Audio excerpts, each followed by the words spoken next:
Congress party क्या सिद्धारमैया को afford कर सकती है हटाना? हटाएंगे तो सिद्धारमैया क्या स्वीकार कर लेंगे, और अगर उनको नहीं हटाती है, डीके शिव कुमार को नहीं बनाती है, तो डीके शिव कुमार क्या करेंगे? समीर जी देखिए, मुझे लगता है कि कांग्रेस में कर्नाटक की लड़ाई इतने स्तर पर चली गई है कि अब दोनों ने अपनी अपनी म्यान से तलवारें निकाल ली है। अब अगर डीके शिव कुमार को आप बनाते हैं तो सिद्धरमैया बागी हो जाएंगे, उनके विधायक खड़े जाएंगे तो सरकार आपको चली जाएगी। आप सिद्धरमैया का साथ दोगे तो डीके शिव कुमार बागी होने की प्रबल संभावना है, तब भी आपकी सरकार चलाएगी। राघवन बता रहे थे कि 35 से करीब एमएलए आज डीके शिव कुमार के साथ हैं। अगर ऐसी स्थिति है जा तो सकते हैं, मतलब उसके साथ जिनको फंड नहीं मिला है, अगर ऐसी स्थिति बनती है, मैं कह रहा हूं 35 में से अगर 10 भी कम कर दो, सिर्फ 23 विधायक अगर चले गए तो सरकार गिर जाएगी। 23 विधायक की जाती है, सरकार गिर जाएगी, और 28 विधायक जुड़ते ही ये सरकार कोई व्यक्ति बना सकता है भारतीय जनता पार्टी के साथ।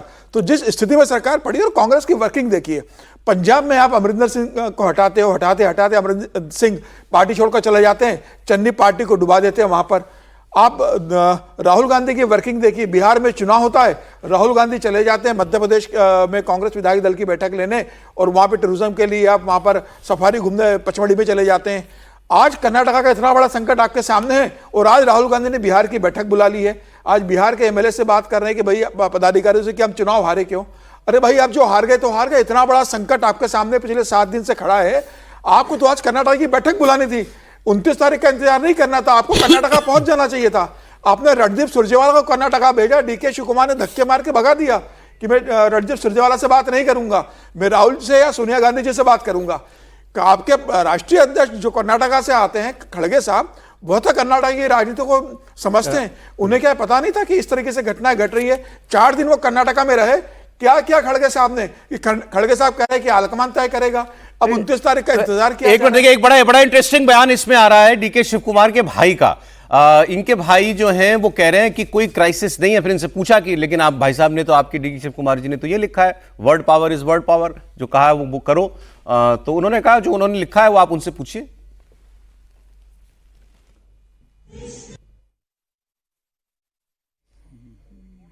So now what? Not meeting anybody. Not No, but what you have to say? This crisis will be resolved or no? Because you are a senior leader in the party. There is no crisis at all. Okay, thank God. But now we have seen a tweet, and you have also said the same thing, that promise has to be kept. No, I don't know about that. इनके भाई ने जो किया इनको नहीं मालूम, ये हो नहीं सकता। और ये भाई हैं तो भाई हैं, मतलब दोनों भाई जो करते हैं मिल बैठ के ही करते हैं। इसीलिए जो कुछ हो रहा है, और ये दोनों भाई बड़े पावरफुल जोड़ी है कर्नाटक की राजनीति की। तो डीके शिव कुमार पूरी तरह असर्ट कर रहे हैं, और इनके भाई डीके सुरेश का कुछ ना बोलना सीधा मतलब ये है, ये मैसेज आला कमान को है कि अब फैसला करो। इसके अलावा अब और कोई विकल्प जो है वो आपके पास नहीं। लेकिन इतना आसान भी नहीं है। मैं कह रहा हूं 25, आपने कहा 25 माइनस कर दीजिए, अभी आप असेंबली 200 की हो जाएगी, तब भी 100 लोग चाहिए सरकार बनाने के लिए। इधर नहीं है, मतलब अगर आप इधर इसको जेडीएस के साथ एनडीए बीजेपी मान लें तो उतने नंबर वहां पर नहीं, तो इतना सरल नहीं है।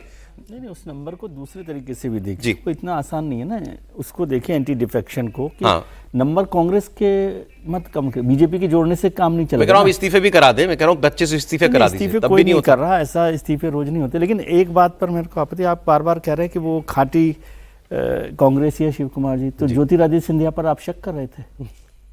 सही बात कह दी आपने। तो खाटी शिव होने से नहीं, ये तो जो बोला है ये अल्टीमेटम है। विश्व शर्मा क्या ये तो अल्टीमेटम है सरकार के, उनके लिए, हाई कमान के लिए। हेमंता भी है, हाई कमान के लिए अल्टीमेटम है कि भाई अब नहीं तो कभी नहीं, है ना।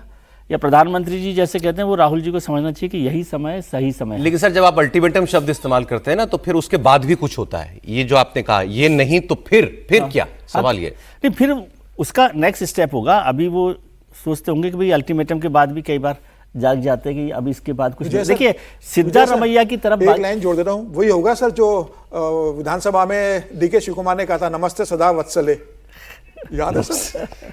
देखिए, इसको समझिए कि सिद्धारमैया के बागी होने की स्थिति नहीं है, भले ये कोई कुछ भी कह ले, वो इस मुख्यमंत्री हूं तब भी। यदि आज मुख्यमंत्री के तौर पर उनको हटा दिया जाए तो मुझे नहीं लगता कि वो बागी होंगे। बागी होने के अब चांसेस शिव कुमार के ही हैं, डीके शिव कुमार के। अब उनको आप कैसे मनाते हैं, कैसे नहीं मनाते हैं, ये हाईकमान को देखना है। हाईकमान मतलब राहुल जी को देखना है, फिर आप कंफ्यूज होते रहते हैं। जनता दल से उनको तो इसलिए डीके शिव कुमार को कैसे वो एडजस्ट करते हैं, कैसे मनाते हैं, कैसे आप कह रहे हैं इन दोनों में से कोई आदमी बागी होगा तो वो डीके शिव कुमार है, सिद्धारमैया हटा भी दिए जाएं तो वो कुछ नहीं करेंगे। वो कुछ नहीं करेंगे। और दूसरी बात है, नंबर गेम में अभी कांग्रेस के पास बड़ी स्ट्रेंथ है। हाँ। इसलिए अभी बीजेपी जेडीएस चुप है कि देखते हैं कि क्या गेम हो सकता है, क्या नहीं हो सकता, क्योंकि 135 का मतलब हो गया कि 68 लोग कम से कम पार्टी से टूटने चाहिए। हाँ, नहीं वो बात मुश्किल काम है, बात सही है आपका। कोई नहीं, बीजेपी है इस गेम में कहीं तेजी से चाहिए सर त्रिपाठी जी? नहीं, अभी तक तो नहीं है। अच्छा, लेकिन अब जो ये बयान डीके शिव कुमार दे रहे हैं, इसका मतलब ये है कि उनको आपने सचिन पायलट और ज्योतिरादित्य सिंधिया तो बना दिया। अब वो सचिन पायलट ही बने रह के अपमान का, खून का घूंट पीकर, कड़वा घूंट पीकर बने रहेंगे, या ज्योतिरादित्य सिंधिया बन जाएंगे कि वो कड़वा वाला घूंट वो पिला देंगे। मतलब ऐसा हाल कर देंगे कि आप जिसको कहते हैं न मुंह दिखाने लायक रहेंगे, न कुछ बताने लायक रहेंगे, और फिर टीवी की बहस में कांग्रेस के लोग आकर कहेंगे कि आप पत्रकार लोग बिल्कुल बात नहीं करते, लोकतंत्र खत्म हो गया, ये अमित शाह सब पार्टी तोड़ देते हैं, विधायक तोड़ के लेके चले गए। तो अब ये होने का अवसर मुझे आता हुआ दिख रहा है। जहां तक रही बात की पार्टी टूटती कैसे है, तो भाई सबसे बड़ा उदाहरण तो कर्नाटक से आया था। मध्य प्रदेश ने तो उसको फॉलो किया था, जहां तक मुझे याद है। कर्नाटक में ही पहले 22 विधायकों ने त्यागपत्र दे दिया था और फिर वो चुन कर आए थे, जो सरकार उस वक्त ऑपरेशन लोटस ही मतलब ये जो नाम ही है वहीं से आया, कर्नाटक से शुरू हुआ था। अब सवाल ये है कि आप लोग उन नंबरों पर जा रहे हैं जो नंबर 2/3 अटल जी की सरकार ने कहा भाई थोड़ा और चलो दल बदल को दुरुस्त करते हैं, तो 2/3 कर दिया। लेकिन हमने तो अलग अलग समय पर अलग अलग चीजें होती हुई दिखी है। हमने तो 370 के समय मुख्य सचेतक थे या कौन थे सर कांग्रेस के जो गायब हो गए थे, तो उनको देखा है। हमने विधानसभा में शिवसेना को 2 फाड़ होते हुए दोनों को अलग अलग मान्यता मिलते हुए देखा है। हमने कई ऐसी चीजें देखी हैं। अब सवाल यह कि अगर डीकेएस जैसा ताकतवर नेता, 25 विधायक अगर आप कह रहे हैं कि डीकेएस के पीछे हैं, सिद्धारमैया जिसको कहते हैं ना कि यथा स्थिति का खा रहे हैं। आप लोग जो कह रहे हैं विद्रोह है ना, तो कई लोग कह रहे हैं विद्रोह नहीं करेंगे। विद्रोह क्यों नहीं करेंगे? उनके बूते का कुछ नहीं है, इसको आप समझिए। जब उनके बूते का नहीं है तो ये मैसेज किस में जाएगा? ये मैसेज विधायकों में जाएगा। तो वो कहेंगे बूते का किसके है, कौन है जो ताकतवर हो सकता है। हाँ। तब वो उससे कनेक्ट करना शुरू करते हैं, और यही वो जगह है जहां प्ले में बीजेपी आ जाएगी। मैं यहीं से बात आपकी आगे बढ़ा रहा हूं। बिल्कुल आपने ठीक कहा, नंबर कांग्रेस के पास इतने हैं कि, और अभी राघवन ने साफ बताया, उसमें से ज्यादातर सिद्धारमैया के पास है। इतनी बड़ी संख्या तोड़ना सिद्धारमैया के पास नहीं है। राघवन मुख्यमंत्री के मुख्यमंत्री के पास इतने बड़े नंबर लेकर के आना, ये डीके शिव कुमार के लिए बड़ा मुश्किल काम है। अब आपको जो बताना है वो आप लोग नहीं बता रहे हैं। क्या बीजेपी इसकी कोई तैयारी, जो आपने शिवसेना वाला नाम लिया, वैसा कोई अगर काम कर रही होती, इतना बड़ा ऑपरेशन अगर चल रहा है, तो कहीं कोई सुगबुगाहट होगी ना? ऐसा थोड़ी हो सकता है कि अभी कहेंगे शिवसेना का आपको पता था क्या?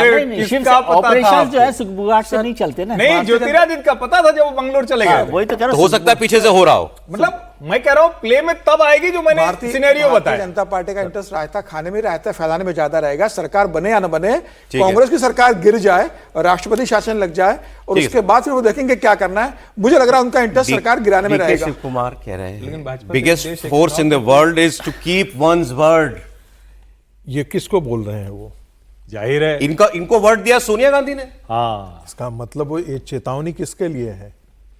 ये संदेश किसके लिए है? ये संदेश सोनिया गांधी के लिए है, राहुल गांधी के लिए, कि यदि आप अपने वचन पर कायम नहीं रहते हैं और सिद्धारमैया को आप कंटिन्यू कराते रहते हैं, जैसा कि आपने अशोक गहलोत के साथ किया था, वहां भी सचिन पायलट को आपने धोखा दिया था, तो वो स्थिति बन सकती है। देखिए, सचिन पायलट संगठन में उतने ताकतवर नहीं थे, वो एक पॉपुलर लीडर थे, और उन्होंने वाकई में बहुत बड़ा कैंपेन किया था। साल भर तक जो है बहुत मेहनत किया था प्रदेश को, लेकिन संगठन पर पकड़ उनकी नहीं थी। संगठन पर पकड़ जो है वह अशोक गहलोत की थी। यहां थोड़ा सा खेल उल्टा है। यहां संगठन पर पकड़ जो है वो डीके शिव कुमार की है, और पीसीसी प्रेसिडेंट भी यही है। हाँ, मैं इसलिए भी कह रहा हूं, ऐसे भी लोगों में यदि आप जाकर तो सिद्धारमैया कोई बहुत बड़ा पॉपुलर लीडर वहां पर नहीं थे। वो जेडीएस में थे, उनको धक्का मारा गया, वहां पर उनके मन मुताबिक नहीं गया तो इसलिए वो छोड़ करके वो कांग्रेस जनता दल से जेडीएस से फिर कांग्रेस पे आया है। 2000 मुझे लगता है 2005 या 6 में आया था। और ये पिछले 20 साल से कुर्सी पे हैं, या तो विपक्ष के नेता के तौर पे या मुख्यमंत्री के तौर पे। कहा ना, कांग्रेस पार्टी एफोर्ड कर सकती है कि सिद्धारमैया यदि नहीं भी हो तब भी कांग्रेस पार्टी थी वहां पर, लेकिन डीके शिव कुमार को इस समय वो एफोर्ड नहीं कर सकती है लूज करना।